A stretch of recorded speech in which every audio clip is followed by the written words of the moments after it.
Hi friends, ಎಲ್ಲ ಹೇಗಿದ್ದೀರಾ? I hope ಎಲ್ಲ ಚೆನ್ನಾಗಿದ್ದೀರಾ ಅಂತ ಭಾವಿಸ್ತೀನಿ. ನಾನು ಕೂಡ ತುಂಬಾ ಚೆನ್ನಾಗಿದ್ದೀನಿ. Welcome back to my YouTube channel Kavya Rakesh. ಯಾರೆಲ್ಲ ನನ್ನ ಚಾನಲ್ ಇನ್ನೂ ಸಬ್ಸ್ಕ್ರೈಬರ್ ಆಗಿಲ್ವೋ ಸೊ ಪ್ಲೀಸ್ ಹೋಗಿ ನನ್ನ ಚಾನಲ್ ಸಬ್ಸ್ಕ್ರೈಬರ್ ಆಗಿ ಪಕ್ಕದಲ್ಲಿರೋ ಬೆಲ್ಲೈಕನ್ನ ಮರೀದೇನೆ ಕ್ಲಿಕ್ ಮಾಡಿ. ಆಲ್ರೆಡಿ ನಿಮಗೆ ನನ್ನ ತಂಬಲ್ ಗೊತ್ತಾಗಿರುತ್ತೆ. ಹೌದು, ಇವತ್ತು ಮಾರಿ ಹಬ್ಬ, ಹಾಗೆಯೇ ನನ್ನ ತಮ್ಮಂದು ಬರ್ಡೇ ಕೂಡ ಇತ್ತು. ಸೊ ಅವನಿಗೆ ಮಿಡ್ನೈಟಲ್ಲಿ ವಿಶಸ್ ಮಾಡೋಣ ಅಂತ ಹೇಳಿ ಸಿಂಪಲ್ಲಾಗಿ ನಾನು ಮತ್ತು ರಮ್ಮು ಇಬ್ಬರು ಸೇರಿ ಈ ಒಂದು ಡೆಕೋರೇಷನ್ ಮಾಡಿರೋದು. ಹ್ಯಾಪಿ ಬರ್ತ್ಡೇ ತಮ್ಮ ಅಂತ ಬರೆಸಿ ಕೇಕ್ ಮೇಲೆ ಈ ಥರ ಒಂದು ಸಿಂಪಲ್ಲಾಗಿ ಡೆಕೋರೇಷನ್ ಮಾಡ್ಕೊಂಡಿದ್ವಿ. ನಮ್ಮಪ್ಪ ಅಲ್ಲೇ ಸೋಫಾದಲ್ಲಿ ಮಲ್ಕೊಂಡಿದ್ರು.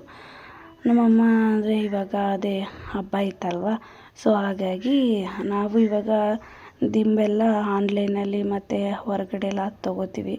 ಬಟ್ ನಮ್ಮನೇಲಿ ಇನ್ನೂ ಕೂಡ ಅದೇ ಹಳೆ ವೇಸ್ಟ್ ಬಟ್ಟೆಗಳಿರುತ್ತೆ ಅಲ್ವಾ, ಅದರಲ್ಲಿ ಅವರು ರೆಡಿ ಮಾಡ್ಕೋತಾಯಿದ್ರು. ಅಂದರೆ ದಿಂಬನ ಕವರ್ನೆಲ್ಲ ವಾಶ್ ಮಾಡಿದ್ರಲ್ವ, ಅದನ್ನು ನೀಟಾಗಿ ಹಾಕ್ತಾ ಕೂತಿದ್ರು. ನಾವು ರೆಡಿ ಮಾಡ್ಕೋತಾಯಿದ್ವಿ. ನಮ್ಮ ಪಾಪು ಆಲ್ರೆಡಿ ನಿದ್ದೆ ಮಾಡ್ತಾಯಿದ್ದ. ಅವನನ್ನು ಮಲಗಿಸ್ಬಿಟ್ಟು ಎಲ್ಲನೂ ರೆಡಿ ಮಾಡ್ಕೊಂಡಿದ್ವಿ. ಅವನು ಕೂಡ ಒಳಗಡೆ ರೂಮಲ್ಲಿ ಮಲ್ಕೊಂಡಿದ್ದ. ಸೊ ಹಾಗಾಗಿ ನಮಗೆ ಇನ್ನು ರೆಡಿ ಮಾಡ್ಕೊಳ್ಳೋಕ್ಕೆ ಸ್ವಲ್ಪ ಈಸಿ ಅನ್ನಿಸ್ತು. ಈ ಒಂದು ಫೋಟೋನ ನಾನು ಗಿಫ್ಟ್ ಮಾಡಿದ್ದು ಲಾಸ್ಟ್ ಟೈಮಲ್ಲಿ. ಆ ಕಡೆ ಇರೋದು ಅವ್ನ ಫ್ರೆಂಡ್ಸು ಗಿಫ್ಟ್ ಮಾಡಿರೋದು. ಈ ಸಲ ನೋಡಿ ಈ ಥರ ಸ್ಪ್ರೇ ತರಿಸಿದೆ. ಇದು ಈಸಿಯಾಗಿ ಸ್ಪ್ರೇ ಮಾಡ್ಬೋದು. ಅದೇ ಒಂಥರ ಮಿಂಚೆಲ್ಲ ಇದು ಡಮ್ ಅನ್ನಿಸ್ತಾರಲ್ಲ, ಅದ್ರ ನೇಮ್ ನಂಗೆ ಅಷ್ಟೊಂದು ಗೊತ್ತಿಲ್ಲ. ಅದನ್ನು ತರಿಸಿದ್ರೆ ನನಗೂ ಆ ಥರ ಮಾಡೋದಕ್ಕೆ ಬರಲ್ಲ. ಅಂದರೆ ಸ್ವಲ್ಪ ಟೈಟ್ ಇರುತ್ತೆ ಅಲ್ವಾ. ಮತ್ತು ರಮ್ಮಿನ ಕೇಳಿದೆ, ನನಗೂ ಬರಲ್ಲ ಅಂದ್ಲು.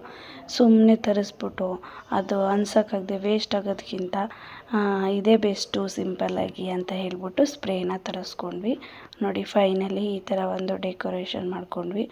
ಮನೇಲಿ ಸ್ವಲ್ಪ ಸೇವಂತಿಗೆ ಹೂವಿತ್ತು. ಮತ್ತು ಈ ಒಂದು ಹಾರ್ಟ್ ಶೇಪಲ್ಲಿರೋ ಕ್ಯಾಂಡಲ್ನ ರಮ್ಯಾ ಅವಳ ಹಸ್ಬೆಂಡ್ದು ಬರ್ಡೇ ಇದ್ದಾಗ ಮೀಶೋದಲ್ಲಿ ಬುಕ್ ಮಾಡಿದ್ಲಂತೆ. ಸೊ ಆ ಒಂದು ಕ್ಯಾಂಡಲ್ನ ಯೂಸ್ ಮಾಡಿ ನಾವು ಮಾಡಿರೋದು. ಹುಟ್ಟುಹಬ್ಬದ ಶುಭಾಶಯಗಳು. ಗಾಬರಿ ಪಟ್ಕೋಬೇಡ, ನಾವಿಲ್ಲಿ ಕ್ಷೇಮವಾಗಿದ್ದೀವಿ, ನೀನು ಕ್ಷೇಮವಾಗಿದ್ದೀಯಾ. ಕನಸು ಕಾಣ್ತಾ ಇಲ್ಲ, ನೀ ಕಂಡಿರೋ ಕನಸೆಲ್ಲ ನನಸಾಗಲಿ. ಈ ವರ್ಷ ಎಲ್ಲ ಖುಷಿಯಾಗಿ ಒಳ್ಳೆ ಸುದ್ದಿಗಳೇ ಸಿಗಲಿ. Wish happy birthday Vijay. ನೀ ಅನ್ಕೊಂಡಿರೋ ಕನಸೆಲ್ಲ ಈ ವರ್ಷ ನೆರವೇರಲಿ, ಕಷ್ಟಗಳೆಲ್ಲ ಬೇಗ ಬಗೆಹರಲಿ. Thank you so much. ಒಳ್ಳೆಯದಾಗಿ.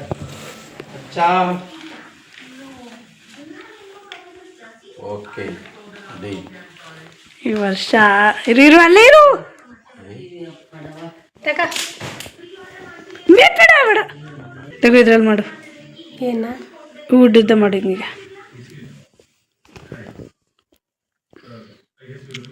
ಫೇಸ್ ವಾಶ್ ಎಲ್ಲ ನಡೀತೈತೆ. ರಮ್ಯಾ ಅವರೇ,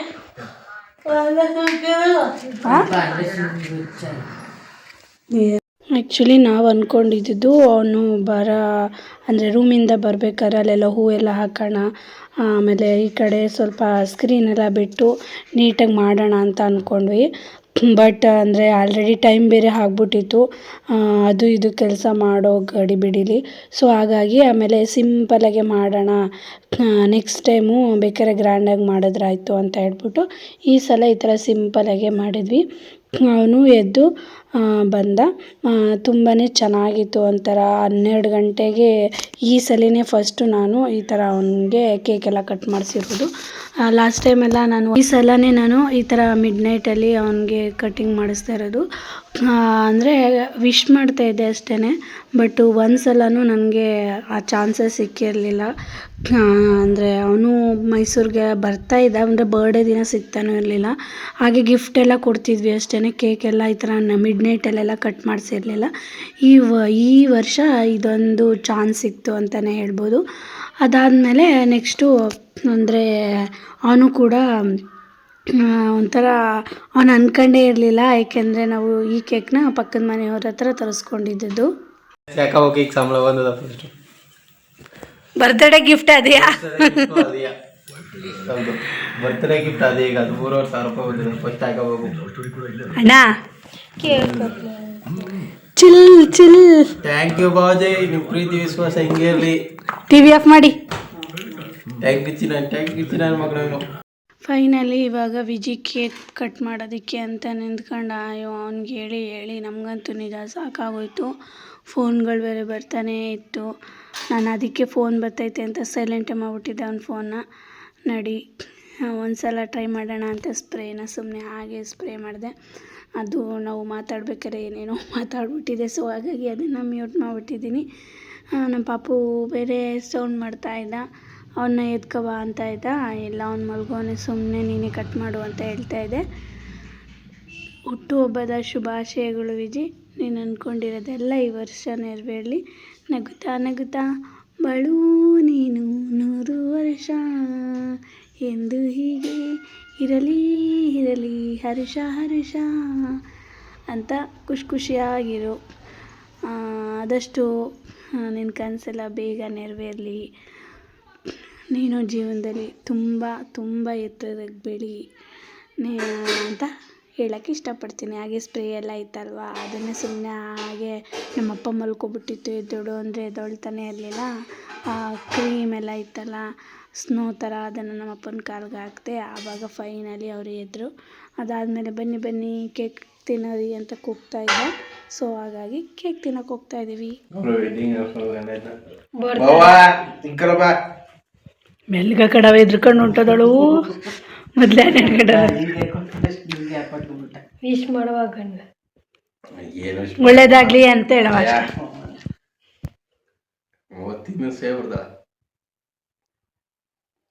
ಆ ಕಡೆ ನೋಡು ಫೋಟೋ, ಅದು ಕಡೆ ಕ್ಯಾಮ್ರಾ ಎಲ್ಲ ಆಗಿತ್ತಲ್ಲ ಅದನ್ನ ಕನಿಪಿಸ.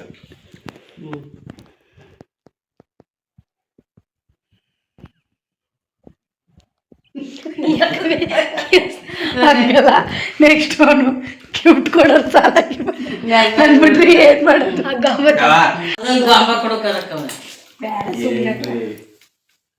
ಏನ್ ಕೊಡ್ತಾರೆ ಅಂದ್ರೆ ಮಕ್ಳಾಗ ಗೊಂಬೆ ಕೊಟ್ಟಿದ್ರಿ. ನಮ್ದು ಹೇಳ್ಕೊಡೋ ಕಾರ್ಯಕ್ರಮ ಮುಗ್ದೋಗದ. ಏನಿದ್ರು ಇನ್ನು ನಿಮ್ಮ ಈಗ ನೆಕ್ಸ್ಟ್ ಅವರ ಗಿಫ್ಟ್ ಇದೆ.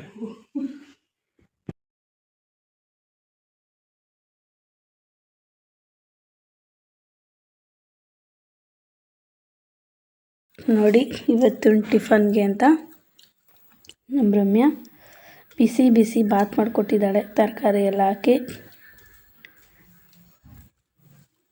ತಿಂದ್ಬಿಟ್ಟು ಟೇಸ್ಟ್ ಹೇಳ್ತೀನಿ ಇದು ಫ್ರೆಂಡ್ಸ್. ರೆಸಿಪಿ ನಾನು ಎದ್ದೋಳೋ ಅಷ್ಟರಲ್ಲಿ ಮಾಡಿರೋದು. ಸೊ ಹಾಗಾಗಿ ಚೆನ್ನಾಗೈತೆ. ಅದೊಂದು ಸ್ವಲ್ಪ ಖಾರ ಮಾಡಿಬಿಟ್ಟು ಎಲ್ಲ ಕ್ಲೀನಾಗಿತ್ತಲ್ವ. ಇವತ್ತು ಎಲ್ಲ ರೆಡಿ ಮಾಡಿದ್ದಾಳೆ ನಮ್ಮ ರಮ್ಯ. ನೋಡಿ ಎಷ್ಟು ಚೆನ್ನಾಗಿ ದೇವ್ರ ಫೋಟೋ ಎಲ್ಲ ರೆಡಿಯಾಗಿದೆ. ಎಲ್ಲ ಮಾಡ್ತಾ ಇದ್ದಾಳೆ. ಇವತ್ತು ಸಂಜೆ ಹೊಸನೀರು ತರಕ್ಕೆ ಹೋಗ್ತಾರೆ. ಇವತ್ತು ಅಮ್ಮನವ್ರ ಹಬ್ಬದ ಮೊದಲನೇ ದಿನ. ಇನ್ನು ಪೂಜೆ ಏನಾಗಿಲ್ಲ. ಪೂಜೆಗೆ ರೆಡಿ ಮಾಡ್ಕೋತಾ ಇದ್ದಾಳೆ. ಆಲ್ಮೋಸ್ಟ್ ಎಲ್ಲ ರೆಡಿಯಾಗಿದೆ. ನೋಡಿ, ಇವತ್ತು ನಮ್ಮ ರಮ್ಯ ಹಾಕೊಳ್ಳೋ ಸೀರೆ, ನಮ್ಮ ಅಪ್ಪ ಹಾಕೊಳ್ಳೋ ಬಟ್ಟೆ ಎಲ್ಲನೂ ಐರನ್ ಮಾಡ್ಕೊಂಡು ನಮ್ಮಪ್ಪ ತಗೊಬಂದೈತೆ. ಈ ಸತಿ ನಾನು ನನ್ನ ಮಗನೇ ಹಾಕೋತಾ ಇಲ್ಲ ಅಷ್ಟೇ. ರಮ್ಯಾ ಯಾವ್ದು ಹಾಕೊಳ್ಳೋದು? ಇದು ಹಾಕೋತಾಳೆ ಅನಿಸುತ್ತೆ. ಅವ್ರ ಅದಕ್ಕೆ ಕೊಡಿಸಿರೋ ಸ್ಯಾರಿ ಇದು. ಹಾಕೊಂಡಾಗ ವಿಡಿಯೋ ಮಾಡಿ ಹಾಕ್ತೀನಿ. ನಮ್ಮಿತ್ತು ಬಂದ್ಬಿಟ್ಟ. ಇದು ಡ್ರೆಸ್ ನೋಡಿ ಎಷ್ಟು ಚೆನ್ನಾಗೈತೆ. ಚೆನ್ನಾಗೈತೆ ಅಲ್ವಾ? ಇದು ಇಲ್ಲ ನೋಡಿಲಿ, ಚೆನ್ನಾಗಿ ಕಾಣಿಸ್ತಾ ಇದೆಯಾ? ತಡಿ ಕೂತ್ಕೊಳ್ಳಿ. ಒಂದು ಕಡೆಯಿಂದ ನೋಡ್ಕೊತೀನಿ. ಚೆನ್ನು ಚೆನ್ನಾಗಿದೆಯಾ? ನೋಡು ನನ್ನ ಮಮ್ಮಿ ಇವತ್ತು Vijaya mummy happy birthday. Happy birthday wish ಮಾಡಿದೆ ಫೋನ್ ಮಾಡ್ಬಿಟ್ಟು. ಕೇಕ್ ಐತಿ ತಿನ್ನು. ಇದು ಹ್ಯಾಪಿ ಬರ್ತ್ಡೇ ಓದಿತಾರೆ. ತಗೋ ಕೇಕ್ ತಿನ್ನೋಯ್ತು.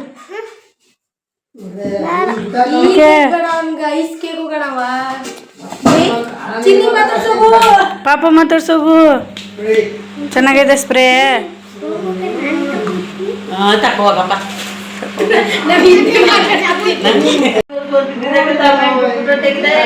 ಈಗ ಅವನಿಗೆ ಸ್ಪ್ರೇ ಬೇಕು. ಈಗ ಅವನಿಗೆ ಕೊಡು ಇಲ್ಲಿ.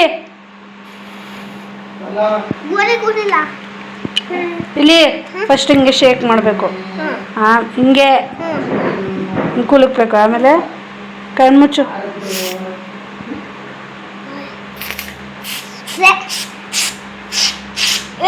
ಇದು ಯಾವಾಗ ತಗೊಂಡಿದ್ದೆ ಡ್ರೆಸ್ಸು? ಡ್ಯಾನ್ಸ್ ಡ್ಯಾನ್ಸ್ ಅಲ್ಲಿ ಒಂಥರ ಕಾಣಿಸ್ತಿತ್ತು. ಕೂದಲಿದ್ದಲ್ಲ, ಪರವಾಗಿಲ್ಲ ಅಲ್ವಾ? ಅಮೆಝಾನಲ್ಲಿ ತಗೊಂಡಿದ್ದು 450 ರೂಪಾಯಿ, 600 ರೂಪಾಯಿ. ಕೈ ತಡಿ ಬಾ. ಈ ಥರ ಡ್ರೆಸ್ಗಳು ಚೆನ್ನಾಗಿ ಕಾಣಿಸ್ತವೆ ಗಂಡು ಮಕ್ಕಳು. ಸೋಗು ಪಾಪುನ ಉಗ್ರೆ ಹರಿಸ್ಬೇಡ ನೀರ.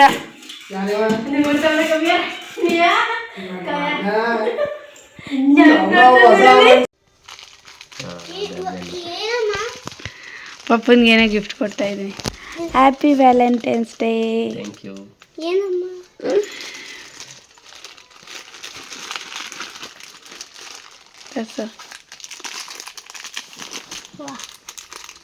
ರಾಖಿ ಅವರು ಮತ್ತು ಇದು ಇಬ್ಬರೂ ಅಂಕಪ್ಪನ ದೇವಸ್ಥಾನಕ್ಕೆ ಪೂಜೆ ಮಾಡಿಸೋದಕ್ಕೆ ಅಂತ ಹಾಗೇ ನಮ್ಮನ್ನು ನೋಡ್ಕೊಂಡು ಹೋಗೋಣ ಅಂತ ಬಂದಿದ್ದರು.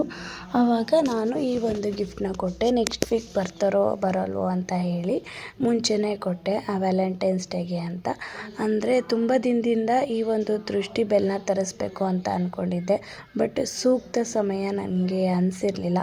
ಇವಾಗ ವ್ಯಾಲೆಂಟೈನ್ಸ್ ಡೇ ದಿನ ಕೊಡೋದಕ್ಕೆ ಒಂದೊಳ್ಳೆ ಗಿಫ್ಟ್ ಅನ್ನಿಸ್ತು.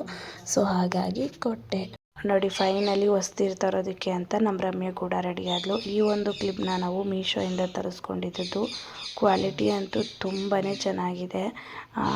ನಾವು ಹಬ್ಬಕ್ಕೆ ಅಂತಲೇ ತರಿಸ್ಕೊಂಡಿದ್ದು. ಸದ್ಯ ಹಬ್ಬಕ್ಕೆ ಕರೆಕ್ಟು ಟೈಮ್ಗೆ ಬಂತು. ಪೂಜೆ ಎಲ್ಲ ಮನೇಲಿ ಮಾಡಿ ನಮ್ಮಮ್ಮ ಮತ್ತು ನಮ್ಮಪ್ಪ ಇಬ್ಬರೂ ಹೊಸ್ನೀರಿಗೆ ಏನೇನು ತೊಗೊಂಡೋಗ್ಬೇಕು ತೊಗೊಂಡವ್ರು ಆಲ್ರೆಡಿ ಹೊರಟಿದ್ರು.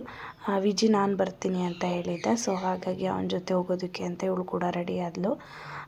ಬಡಗ್ಲಿ ಬೀದಿಯಿಂದ ಹೋಗಿರೋದು. ನೋಡಿ, ಆಲ್ಮೋಸ್ಟ್ ನಮ್ಮೂರಿಗೆ ಎಂಟ್ರೆನ್ಸ್ ಆದ ತಕ್ಷಣವೇ ಲೈಟಿಂಗ್ಸು, ಸೌಂಡ್ಸು ನಿಮಗೆ ಗೊತ್ತು. ನೋಡಿ ಎಷ್ಟೊಂದು ಸ್ಪೀಕರ್ ಬಾಕ್ಸ್ ಎಲ್ಲ ಇಟ್ಕೊಂಡಿದ್ದಾರೆ. ಇವಾಗಂತೂ ಬಾಯ್ಸ್ ಅಂತೂ ತುಂಬಾ ಕ್ರೇಜಿಯಾಗಿ ಮಾಡ್ತಾರೆ. ಆ ಊರೊಳಗಡೆ ಎಂಟ್ರಿ ಆಗೋದೇ ತಡ. ಸೌಂಡ್ಸ್ಗಳಂತೂ ಹೆಂಗೆ ಕೇಳಿಸ್ತಾ ಇರುತ್ತೆ ಗೊತ್ತಾ. ಸೊ ಹಾಗಾಗಿ ಅಲ್ಲಿಂದನೇ ಹೊರಟಿದ್ದು.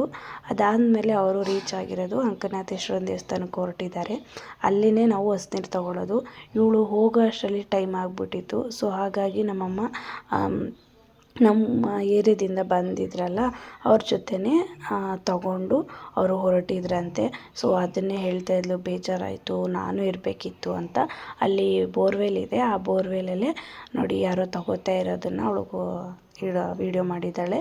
ಬೋರ್ವೆಲು ಮತ್ತು ನಲ್ಲಿ ಎರಡೂ ಕೂಡ ಇದೆ.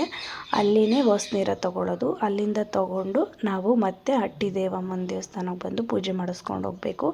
ಆಲ್ರೆಡಿ ಎಲ್ಲ ಹೊರಟ್ಬಿಟ್ಟಿದ್ರಂತೆ. ಸೊ ಅಲ್ಲೂ ಕೂಡ ಅವಳಿಗೆ ಯಾರೂ ಸಿಕ್ಕಿಲ್ಲ. ಅದಾದಮೇಲೆ ಹಟ್ಟಿದೇವಮ್ಮನ ದೇವಸ್ಥಾನಕ್ಕೆ ಬಂದು ಕೈ ಮುಕ್ಕೊಂಡು ಬಂದಿದ್ದಾಳೆ. ಅಲಂಕಾರ ಅಂತೂ ನೀವೇ ನೋಡಿದ್ರಲ್ಲ ಎಷ್ಟು ಚೆನ್ನಾಗಿದೆ. ವಿಡಿಯೋಗಳಲ್ಲಿ ನೋಡೋದಕ್ಕಿಂತ ನಿಜವಾಗ್ಲೂ ಹತ್ರದಲ್ಲಿ ಇದ್ದು ನೋಡೋರಿಗೆ ಪುಣ್ಯ ಅಂತಲೇ ಹೇಳ್ಬೋದು ಅಮ್ಮನವ್ರನ್ನ. ಅಷ್ಟು ಚೆನ್ನಾಗಿ ಅಲಂಕಾರ ಮಾಡಿದ್ದಾರೆ. ಈ ಸಲ ನಾನು ಮತ್ತು ನನ್ನ ಪಾಪುನೇ ಮಿಸ್ ಆಗಿರೋದು. ನೆಕ್ಸ್ಟ್ ಟೈಮು ನಾವು ಕೂಡ ಹೋಗ್ತೀವಿ. ಅದಾದಮೇಲೆ ಮನೆಗೆ ಬಂದು ಮಾಮೂಲಿ ಬೇಳೆ ಸಾಂಬಾರು ಮಾಡಬೇಕಲ್ವ. ಒಂದು ಕಡೆ ಕುದಿಸ್ಲನ್ನ ಮಾಡಿದ್ದಾರೆ, ಇನ್ನೊಂದು ಕಡೆ ಬೇಳೆ ಮತ್ತು ಬದನೆಕಾಯಿ ಹಾಕಿ ಉಪ್ಪು ಸಾಂಬಾರು ಮಾಡಬೇಕು. ಇದಕ್ಕೆ ಬಿಳಿ ಎಳ್ಳು ಅಥವಾ ಕಪ್ಪೆಳ್ಳು ಕೂಡ ಹಾಕ್ತಾರೆ. ಸಾಮಾನ್ಯವಾಗಿ ಕಪ್ಪೆಳ್ಳು ಹಾಕೋದು ಕಮ್ಮಿನೇ. ಬಿಳಿ ಎಳ್ಳನ್ನ ಹುರಿದ್ಬಿಟ್ಟು ಸ್ವಲ್ಪ ಬೆಚ್ಚಗೆ ಮಾಡಿಬಿಟ್ಟು ಹಾಕ್ತಾರೆ. ಆವಾಗ ಸಾಂಬಾರು ಸ್ವಲ್ಪ ಗಟ್ಟಿಯಾಗುತ್ತೆ. ಅದಾದಮೇಲೆ ಇದಕ್ಕೆ ನಾವು ಊಟಕ್ಕೆ ಹಾಕೋವಾಗ ಸ್ವಲ್ಪ ಅಡುಗೆ ಎಣ್ಣೆ ಹಾಕ್ಕೊಂಡು ಹಪ್ಪಳ ನಂಚ್ಕೊಂಡು ತಿನ್ನೋದು. ಇದೇ ಇವತ್ತಿನ ಸ್ಪೆಷಲು ಅಮ್ಮನವ್ರ ಹಬ್ಬಕ್ಕೆ. ಇವಾಗ ನಾವು ಖಾರ ಆಗಲಿ, ಮೆಣಸಿಕಾಯಿ ಆಗಲಿ, ಮೆಣಸಿತಳ್ಳು ಈ ಥರ ಯಾವುದನ್ನು ಕೂಡ ನಾವು ಯೂಸ್ ಮಾಡೋ ಹಾಗಿಲ್ಲ. ಹಾಗೆ ಒಗ್ಗರಣೆ ಅಂತೂ ಮಾಡೋ ಹಾಗೆ ಇಲ್ಲ. ಅಮ್ಮನವ್ರಿಗೆ ಈ ಒಂದು ಊಟನೇ ಸ್ಪೆಷಲ್ ಅಂತಲೇ ಹೇಳ್ಬೋದು. ನೋಡಿ, ಹೊಸ್ನೀರು ತಂದು ಇಲ್ಲಿಟ್ಟಿದ್ದಾರೆ. ನಾನು ಅಂದರೆ ಬಾಣಂತಿಯರು ಎಳ್ಳನ್ನು ತಿನ್ನಬಾರ್ದು, ಪಾಪುಗೆ ಎಳುವಾಗುತ್ತಂತೆ. ಸೊ ಹಾಗಾಗಿ ನನಗೆ ಬೇಳೆ ಸಾಂಬಾರನ್ನ ಸ್ವಲ್ಪ ಎತ್ತಿಟ್ಕೊಂಡಿದ್ರು. ಬದನೆಕಾಯಿ ಮತ್ತು ಎಳ್ಳು ಹಾಕೋದಕ್ಕಿಂತ ಮುಂಚೆನೇ ಉಪ್ಪು ಸಾಂಬಾರನ್ನ ತೆಗೆದಿಟ್ಕೊಂಡಿದ್ರು. ಅದನ್ನು ನಾನು ಕೂಡ ತಿಂದೆ. ಮೊದಲೆಲ್ಲ ಹಪ್ಪಳನ ಮನೇಲೇ ಪ್ರಿಪೇರ್ ಮಾಡ್ತಾಯಿದ್ರು. ಬಟ್ ಇವಾಗ ಎಲ್ಲ ರೆಡಿಮೇಡೇ ತೊಗೊಳ್ಳೋದು, ಯಾರೂ ಕೂಡ ಮಾಡಲ್ಲ. ಅದಾದಮೇಲೆ ಇದು ಬಂದು ನೆಕ್ಸ್ಟ್ ಡೇದು ಅಂದರೆ ಮಂಡೇ ಈವ್ನಿಂಗಲ್ಲಿ ಮಾಡಿರೋದು. ನಾವು ತಂಬಿನಾರತಿ ಕೊಡೋದಕ್ಕಿಂತ ಮುಂಚೆನೇ ಹೊರಗಡೆ ಕಾಡಲ್ಲಿ ಹೋಗಿ ಗೋರ್ನಳ್ಳಿ ಮಾರಮ್ಮನಿಗೆ ಮಡ ಹುಯ್ಕೊಬರಬೇಕು. ಇದನ್ನು ನಾವು ತುಂಬ ಇಷ್ಟಪಟ್ಟು ಹೋಗ್ತಾಯಿದ್ವಿ. ಏಕೆಂದರೆ ಬಿಂದಿಗೆಯಲ್ಲಿ ನೀರು ತಗೊಂಡು ಅಕ್ಕಿ ಬೆಲ್ಲ ಇದನ್ನೆಲ್ಲ ತೊಗೊಂಡು ನಾವು ಹೋಗ್ತಾಯಿದ್ವಿ. ಅಲ್ಲೋಗಿ 3 ಕಲ್ಲಿಟ್ಟು ಸೌದೆ ಎಲ್ಲ ಹಾಯ್ಕೊಬಂದು ನಮ್ಮ ಅಜ್ಜಿಗೆ ಕೊಡ್ತಾಯಿದ್ವಿ. ಅವರು ಬೆಲ್ದನ್ನ ಮಾಡಿ ಲಾಸ್ಟಕ್ಕೆ ಒಂದು ಬಾಯಿಗೆ ಬಟ್ಟೆ ಅಂತ ಕಟ್ತಾರೆ, ವೈಟ್ ಬಟ್ಟೆ ಕಟ್ಟಿ ಅದನ್ನು ನಮ್ಮ ವಿಜಿ ಅವಾಗ ತುಂಬ ಚಿಕ್ಕವನು, ಅವನಿಗೆ ಬಟ್ಟೆ ಎಲ್ಲ ಬಿಚ್ಚಿಸಿ ಸೊಪ್ಪಲ್ಲೇ ಕಟ್ಟಿ ಅವನಿಗೆ ಮೀಸೆ ಎಲ್ಲ ಹಾಕಿ ಮಡ ಊದಿರ್ತೀವಲ್ವ ಅದನ್ನು ತಲೆ ಮೇಲೆ ಇಟ್ಟು ಅವನ ಕೈಲಿ ಡ್ಯಾನ್ಸ್ ಮಾಡಿಸ್ಕೊಂಡು ಕರ್ಕೊಂಡು ಹೋಗ್ತಾಯಿದ್ವಿ. ಬಿಂದಿಗೆಲೆಲ್ಲ ಸೌಂಡ್ ಮಾಡಿಕೊಂಡು ಅವಾಗೊಂಥರ ಖುಷಿ ಹೋಗೋದಕ್ಕೂ ನಮಗೂ ಆ ಥರ ಎಲ್ಲ ಮಾಡಿಸ್ಕೊಂಡು ಬರೋದಕ್ಕೆ. ಇವಾಗ ಯಾರೂ ಆ ಥರ ಮಾಡೋಲ್ಲ, ಹೋಗಿ ಬೆಲ್ದನ್ನ ಅಂದರೆ ಮಡ ಹುಯ್ಕೊಂಡು ಬರ್ತಾರೆ. ಇವಾಗ ಆಲ್ಮೋಸ್ಟ್ ಎಲ್ಲರೂ ಬೆಲ್ಲ ಅಕ್ಕಿ ಈ ಥರ ಕೊಟ್ಟು ಕಳಿಸ್ಬಿಡ್ತಾರೆ, ಯಾರು ಸಾಮಾನ್ಯವಾಗಿ ಹೋಗಲ್ಲ. ಅಂದರೆ ಅಜ್ಜಿರು ಇರ್ತಾರಲ್ಲ ಅವ್ರು ಹೋಗ್ತಾರೆ. ಮೊದಲು ನಾವೆಲ್ಲ ಹೋಗ್ತಾಯಿದ್ವಿ, ಇವಾಗ ಸಾಮಾನ್ಯವಾಗಿ ಯಾವ ಮಕ್ಕಳು ಹೋಗಲ್ಲ, ಎಲ್ಲ ನೋಡಿ ಬಾಯ್ಸೇ ಇರೋದು. ಮೊದಲು ಬಾಯ್ಸು ಗರ್ಲ್ಸ್ ಎಲ್ಲ ಹೋಗಿ ಒಂಥರ ಖುಷಿಯಾಗಿ ಅಮ್ಮ ಅವ್ರಿಗೆ ಸೌದೆ ಹಾಕ್ಕೊಬಂದು ಕೊಡೋದು, ಒಂಥರ ಏನೋ ಒಂಥರ ಖುಷಿ ಹೋಗಿದ್ದು ಬರೋಕ್ಕೆ. ಆವಾಗಿನ ಥರ ಇವಾಗಿಲ್ಲ. ಇವಾಗ ರಮ್ಯಾ ತಗೊಂಡೋಗೋದಕ್ಕೆ ಅಂತ ರೆಡಿಯಾಗಿರೋದು. ಇದು ಸ್ಯಾರಿ ಬಂದು ಅವಳದು ವಿಳ್ಳೆ ಶಾಸ್ತ್ರದ್ದು, ಆ ಸ್ಯಾರಿನ ಹಾಕ್ಕೊಂಡು ರೆಡಿಯಾಗಿದ್ದಾಳೆ. ವೆಯ್ಟ್ ಮಾಡ್ತಾಯಿದ್ಲು ಹೋಗೋದಕ್ಕೆ ಅಂತ. ಪಾಪ ನಮ್ಮಮ್ಮ ಇಲ್ಲಿ ತಂಬಿಟ್ಟಿಗೆ ರೆಡಿ ಮಾಡ್ಕೋತಾಯಿದ್ರು. ಮೊದಲೆಲ್ಲ ಈ ಥರ ನಮಗೆ ಅಜ್ಜಿ ಮಾಡಿಕೊಡ್ತಾಯಿದ್ರು. ಇದೇ ಫಸ್ಟ್ ಟೈಮು ನಮ್ಮಮ್ಮ ಮಾಡ್ಕೋತಾ ಇರೋದು. ಫೈನಲಿ ಎಲ್ಲ ರೆಡಿ ಮಾಡಿಕೊಂಡು ಪೂಜೆ ಸಾಮಾನೆಲ್ಲ ಹಾಕ್ಕೊಂಡು ಹೊರಟಿದ್ರು. ಅಮ್ಮ ಅಪ್ಪನ ಜೊತೆ ಮತ್ತು ರಮ್ಯಾ ವಿಜಯ್ ಜೊತೆ ಹೊರಟಿದ್ಲು. ಎಂಟ್ರೆನ್ಸ್ ನೋಡಿ ಎಷ್ಟು ಚೆನ್ನಾಗಿ ಡೆಕೋರೇಷನ್ ಮಾಡಿದ್ದಾರೆ ಲೈಟಿಂಗಲ್ಲಿ. ಹಾಗೇ ಸ್ಟ್ರೈಟ್ ಹೋದರೆ ಬೆಂಚಕಲೇಶ್ವರನ ದೇವಸ್ಥಾನ ಮತ್ತು ಚಿಕ್ಕಮ್ಮನ ದೇವಸ್ಥಾನ ಸಿಗುತ್ತೆ. ಇದು ನಮ್ಮ ಏರಿಯಾ. ಇಲ್ಲಿ ಅಮ್ಮನ ಮನೆ ಇದೆ, ಅಂದರೆ ನಮ್ಮಮ್ಮ ಅವರ ತಾಯಿ ಮನೆ. ಅಲ್ಲೋಗಿ ತಟ್ಟೆಗೆ ಪೂಜೆ ಸಾಮಾನೆಲ್ಲ ಹಾಕ್ಕೊಂಡು ಹೊರಟಿದ್ರು. ನೋಡಿ ಎಷ್ಟು ರಶ್ ಇದೆ ಅಂತ. 7 ಗಂಟೆಯಿಂದ ಒಂದು 9 ಗಂಟೆ ತನಕ ಈ ಥರ ರಶ್ ಇರುತ್ತೆ. ಬಟ್ ನಾವು ಊರಲ್ಲೇ ಇದ್ದಾಗ ಮಿಡ್ ನೈಟಲ್ಲಿ ಹೋಗ್ತಿದ್ವಿ, 11:30 12 ಗಂಟೆಗೆ. ಆ ಟೈಮಲ್ಲಿ ರಶ್ ಇರ್ತಿರ್ಲಿಲ್ಲ. ಸೊ ಹಾಗಾಗಿ ರಮ್ಯಾ ಜಾಸ್ತಿ ವೀಡಿಯೋ ಮಾಡ್ಕೊಳಕ್ಕಾಗಿಲ್ಲ. ಇದು ಬಂದು ಮುದ್ಮಾರಮ್ಮನ ದೇವಸ್ಥಾನ. ಫಸ್ಟ್ ಹೋಗಿದ್ದು ಮಕ್ಕಳ ತಾಯಿ ಮಾರಮ್ಮನ ದೇವಸ್ಥಾನ. ಇಲ್ಲಂತೂ ಜಾಸ್ತಿ ರಶ್ ಇರಲ್ಲ, ನಾವೇ ಪೂಜೆ ಮಾಡ್ಕೋಬೋದು. ಇಲ್ಲ ಅಂದರೆ ಅಲ್ಲೂ ಕೂಡ ಪೂಜಾರಿ ಇರ್ತಾರೆ, ಅವರು ಪೂಜೆ ಮಾಡಿಕೊಡ್ತಾರೆ. ಹಾಗೆಯೇ ಇಲ್ಲೂ ಕೂಡ ಮಡ ಹುಯ್ತಾರೆ. ನೋಡಿ ಆಲ್ರೆಡಿ ಒಲೆಗಳನ್ನೆಲ್ಲ ರೆಡಿ ಮಾಡಿಬಿಟ್ಟು ಹೋಗಿದ್ದಾರೆ. ಅವರು ನೈಟ್ ಬಂದು ಇಲ್ಲಿ ಮಡ ಹುಯ್ಯೋದು. ಮಡ ಹುಯ್ದ್ಬಿಟ್ಟು ಪಾತ್ರೆಗೆ ಬಾಯಿ ಕಟ್ಬಿಟ್ಟು ಅವ್ರ ನೇಮ್ನೆಲ್ಲ ಬರೆದಿಟ್ಬಿಟ್ಟು ಹೋಗಿರ್ತಾರೆ. ಆಮೇಲೆ ಬೆಳಗಿನ ಜಾವ ಬಂದು ತೊಗೊಂಡೋಗೋದು.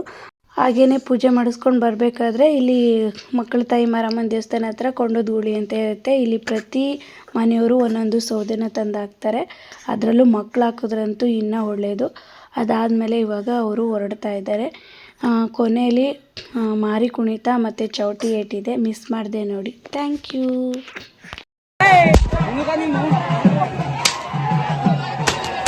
ಓ